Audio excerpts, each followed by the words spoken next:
Daniela Xwireb hija ta' tifla ta' 5 snin. Sentejn u nofsilu ġiet ikkonfermat li binta għandha l-kundizzjoni tas-silek.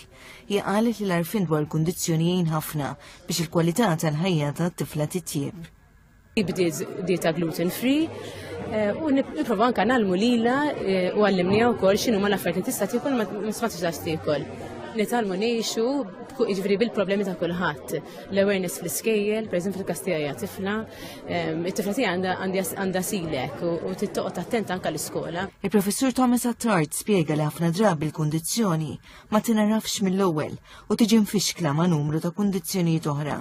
Minħabba fek ħafna jbatu s-sintomi għal tul ta' snin qabel ma jidentifikaw il-kawża tas-sintomi tagħhom. Ħafna nies jgħidulek jiena ma jaqbilx miegħi il-gluten jew il-wheat, imma ma jkunux jafu fil-fatt jekk humiex celiac jew le.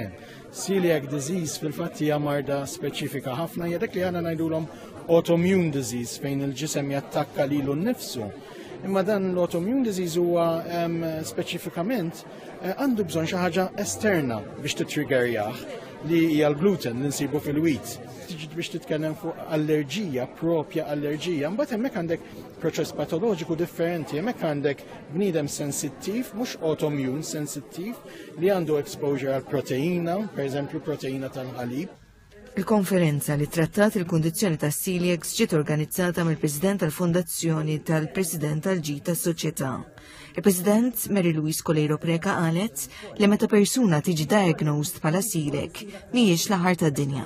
Qalet li jeħtieġ li kull min jingħata din l-aħbar jagħmel kuraġġ però jrid ifittex u jsib dak kollu li għandu bżonn biex jgħix ħajja tajba minkejja l-kundizzjoni li jkollu.